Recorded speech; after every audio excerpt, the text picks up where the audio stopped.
দেখুন বন্ধুরা, এখানে আমি পেঁয়াজ আর টমেটো রসুন রেখেছি, আর এখানে আলু বেগুন কেটে জিরা শুকনো লঙ্কা ফোড়ন দিয়ে ভেজে নিয়েছি।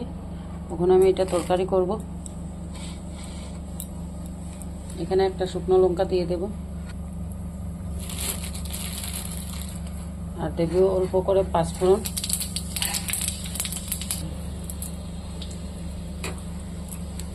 আর দিয়ে দেব টমেটো কাটা। দেখুন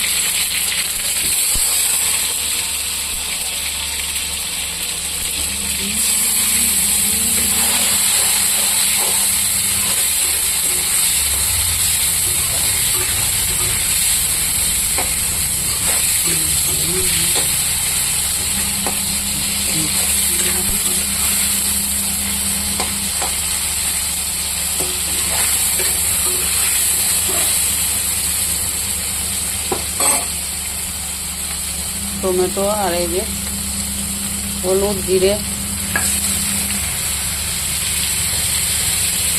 দিয়ে এটা ভাজবো।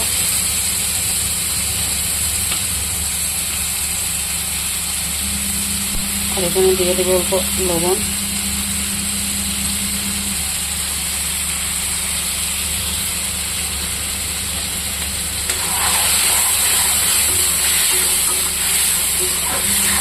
একটু ভাজা ভাজা করবো।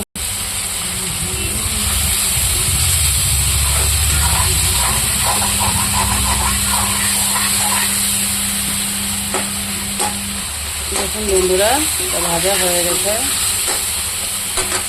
এখানে দিয়ে দেবো অল্প শুকনো লঙ্কা,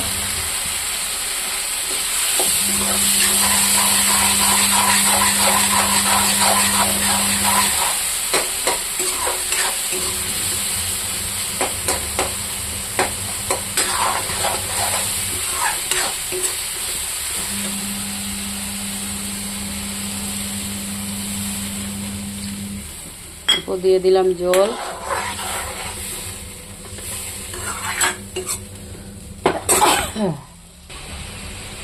জলটা ফুটে গেছে, ওখানে দেবো ওই যে ভাজা রাখা বেগুন আলুটা দিয়ে অল্প ঢাকনা দিয়ে দেবো, গ্যাস কমিয়ে দেবো। দেখুন বন্ধুরা, তরকারিটা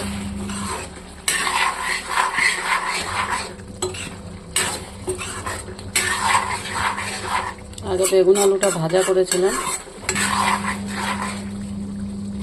তাই আলুটা সিদ্ধ হয়ে গেছে।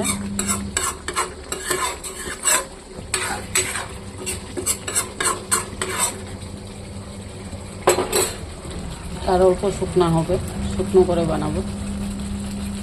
দেখুন দেখতে কীরকম হয়েছে। দেখুন বন্ধুরা, তরকারিটা আমার হয়ে গেছে।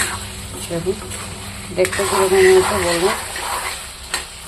বানিয়ে খাবেন, লাইক কমেন্ট শেয়ার করে দেবেন। এখানে কাটা রাখা অল্প বাখর পাতা দিয়ে দিচ্ছি সেন্টের জন্য। আপনাদের ভালো লাগলে দেবেন, না লাগলে দেবেন না।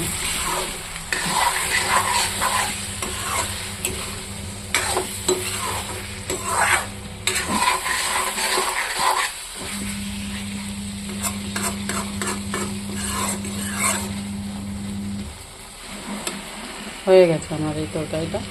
ভালো লাগলে লাইক কমেন্ট শেয়ার করে দেবেন। বানিয়ে খাবেন, না খেলে তো বলতে পারবেন না।